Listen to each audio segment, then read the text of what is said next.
കോൺഗ്രസ് വീണ്ടും വീണ്ടും വെട്ടിലായിക്കൊണ്ടിരിക്കുകയാണ്. വെട്ടിലാക്കുന്നതോ വിശ്വപൗരനായ ഡോക്ടർ ശശി തരൂരുമാണ്.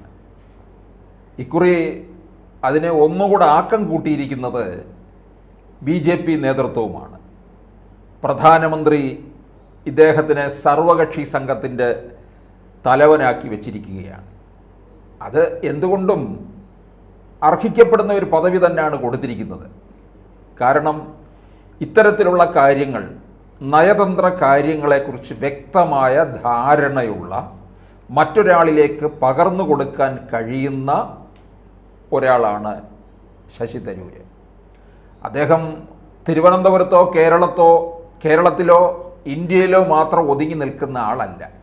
ഒരുപക്ഷെ ഇവിടെ അറിയുന്നതിനേക്കാൾ കൂടുതൽ തിരുവനന്തപുരം പാർലമെൻറ്റ് മണ്ഡലത്തിൽ അറിയുന്നതിനേക്കാളും കൂടുതലായിട്ട് അദ്ദേഹം പുറം ലോകത്താണ് അറിയപ്പെടുന്നത്.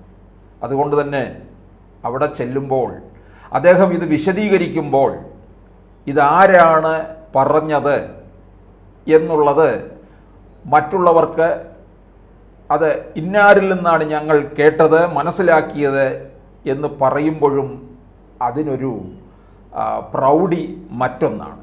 അതുകൊണ്ട് തന്നെയാണ് തരൂരിനെ തന്നെ ആ കാര്യം ഏൽപ്പിച്ചിരിക്കുന്നത്. ഇത് BJP അറിഞ്ഞുകൊണ്ട് തന്നെ ചെയ്തതാണ്. എന്തുകൊണ്ടും അർഹിക്കുന്നു, അത് വേറെ കാര്യം. ഒന്നുകൂടി ഇക്കാര്യത്തിലൂടെ തരൂരിലൂടെ BJP തന്നെ, അല്ലെങ്കിൽ കേന്ദ്ര സർക്കാർ തന്നെ കോൺഗ്രസിനെ പ്രതിരോധത്തിലാക്കിയിരിക്കുകയാണ്. ഇവിടെ കോൺഗ്രസിനകത്തുള്ള ആർക്കെങ്കിലും എന്തെങ്കിലും പറയാൻ പറ്റുമോ?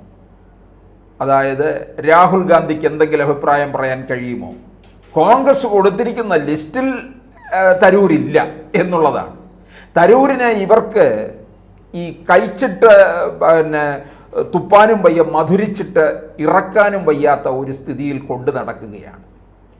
തരൂരിനെ ഇറക്കി വിടൂ എന്നിവരെ ആരും പറയുന്നുമില്ല.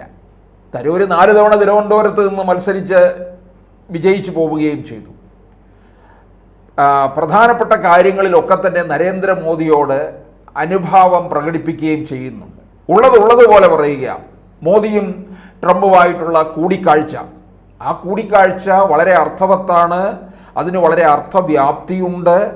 അത് എന്തിനു വേണ്ടിയാണ് എന്നുള്ള കാര്യത്തിലും, അതുപോലെ കശ്മീരിലുണ്ടായ ഭീകരാക്രമണത്തിലും ആ ഭീകരവാദത്തിന് എതിരെയും അതുപോലെ തന്നെ നമ്മൾ ഇന്ത്യ എടുത്ത നിലപാടിനോടും ഒക്കെ തന്നെ വ്യക്തമായിട്ടുള്ള ചില അഭിപ്രായങ്ങൾ തരൂരിനുണ്ട്.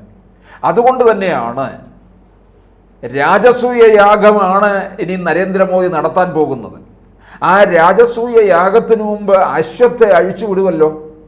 കുതിരയെ അഴിച്ചുവിട്ട് പിന്നാലെ ഇങ്ങനെ നമുക്കറിയാം, പാണ്ഡവർ അങ്ങോട്ടേക്ക് കൂടെ പോകുന്നു.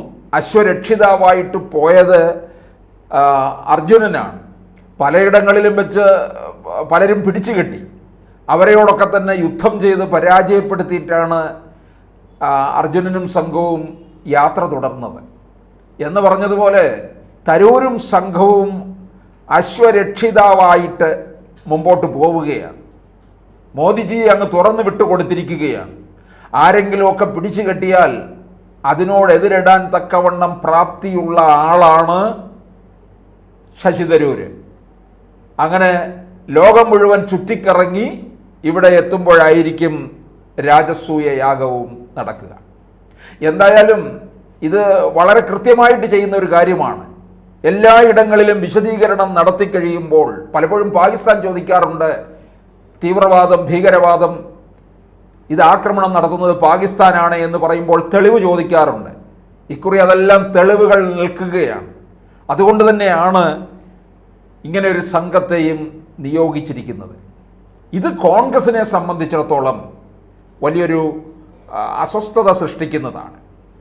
രാജ്യത്തിന് മൊത്തത്തിൽ നേരിടുന്ന പ്രശ്നം വരുമ്പോൾ ജവഹർലാൽ നെഹ്റു പോലും പറഞ്ഞിട്ടുണ്ട്, എനിക്ക് രാജ്യമാണ് വലുത്, രാഷ്ട്രീയം പിന്നത്തെ കാര്യം.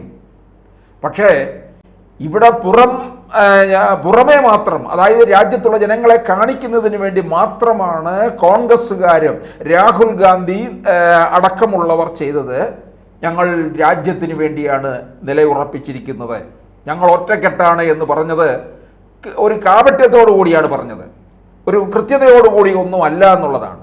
നമുക്കറിയാം, ഓരോ തെരഞ്ഞെടുപ്പിലും വൻ പരാജയം ഏറ്റുവാങ്ങിക്കഴിയുമ്പോൾ രാഹുൽ ഗാന്ധി പുറം ലോകത്തേക്കാണ് പോകുന്നത്. ഇന്ത്യക്കെതിരെ പറയാൻ വേണ്ടി മാത്രമാണ്. അങ്ങനെയുള്ള ഒരാളിന് നമ്മുടെ രാജ്യത്തെ അറ്റാക്ക് ചെയ്യാൻ വരുന്നതിനോ ആ ശത്രുവിനോട് മനസ്സ് തുറന്ന് എതിർക്കാനുള്ള ഒരു ശക്തി ഉണ്ടാകത്തില്ല. ഇവിടെ ശശി തരൂരിനെ സംബന്ധിച്ചിടത്തോളം അദ്ദേഹം ഇതെല്ലാം തന്നെ എങ്ങനെ ഏത് തരത്തിൽ നയതന്ത്രത്തോടു കൂടി പോകണമെന്നും അത് രാജ്യമെടുക്കുന്ന നിലപാടെന്ത്, നീക്കമെന്ത് എന്നൊക്കെ കൃത്യമായി അറിയാവുന്ന ആളുമാണെന്നുള്ളതാണ്. മോദിജി തന്നെ പറഞ്ഞിട്ടുണ്ടല്ലോ, രാഷ്ട്രമാണ് വലുത്, രാഷ്ട്രീയമൊക്കെ നമുക്ക് മാറ്റിവെക്കാം എന്നാണ്. പൊതുശത്രുവിനെ നേരിടുന്നതിന് പലപ്പോഴും രാജ്യത്തിനകത്ത് വൈര്യമുള്ളവർ ഉണ്ടെങ്കിൽ പോലും അത് ആ സമയം മാറ്റിവെക്കുകയാണ് ചെയ്യുന്നത്. കോൺഗ്രസിന് അവരുടെ നിലനിൽപ്പാണ് ഏറ്റവും പ്രധാനമായിട്ടുള്ളത്. ഓരോ തെരഞ്ഞെടുപ്പ് കഴിയുന്തോറും അവരുടെ നില വളരെ പരുങ്ങല്ലായി തീർന്നിരിക്കുകയാണ്. 2014 മുതൽ ഇങ്ങോട്ട് നോക്കുമ്പോൾ ഇവരുടെ ഗ്രാഫ് താഴേക്ക് പോവുകയാണ് എല്ലാ തരത്തിലും. പല നേതാക്കന്മാരും BJPയോട് അനുഭാവം പ്രഖ്യാപിക്കുന്നു, മോദിജി എടുക്കുന്ന തീരുമാനത്തെ അനുകൂലിക്കുന്നു. ചിദംബരം പറഞ്ഞത് തന്നെ നോക്കുക, ഒരു അടുക്കും ചിട്ടയുമുള്ള വളരെ ഓർഗനൈസ്ഡ് ആയിട്ടുള്ള ഒരു പാർട്ടിയാണ് BJP എന്ന്. ലോകത്തിലെ ഏറ്റവും വലിയ രാഷ്ട്രീയ പാർട്ടിയാണ്. ചിദംബരമാണ് പറഞ്ഞത്. ചിദംബരം അഴിമതിയിൽ മുങ്ങിക്കുളിച്ച് നിൽക്കുന്ന ആളാണ്, അത് നമുക്കറിയാം. അത് മാറ്റി നിൽക്കട്ടെ. പക്ഷെ അദ്ദേഹം മനസ്സിലാക്കിയിരിക്കുന്നത് എന്താണ്?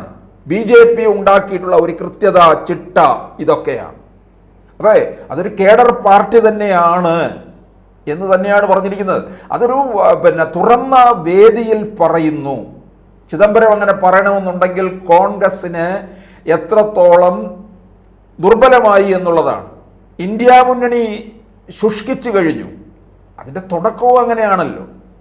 അതിൻ്റെ ബാല്യദശയിൽ തന്നെ എല്ലാ തരത്തിലുള്ള ബാലാരിഷ്ടതകളും ഉള്ള ഒരു പാർട്ടിയാണ് ഇന്ത്യ മുന്നണി എന്ന് പറയുന്നത്. അത് രാജ്യത്തെ നല്ലൊരു പ്രതിപക്ഷമായിട്ട് മുമ്പോട്ട് ഒന്നും പോകാൻ അവർക്ക് കഴിയില്ല എന്നുള്ളതാണ്. അതിനകത്തുള്ള ഒരു 1,900 സംഘടനകൾ, അവരത്രയും പേര് ഓരോരോ തട്ടിൽ നിൽക്കുന്നവരാണ്. ഒരു തട്ടിൽ അവർക്ക് നിൽക്കാൻ കഴിയത്തില്ല എന്നുള്ളതാണ്.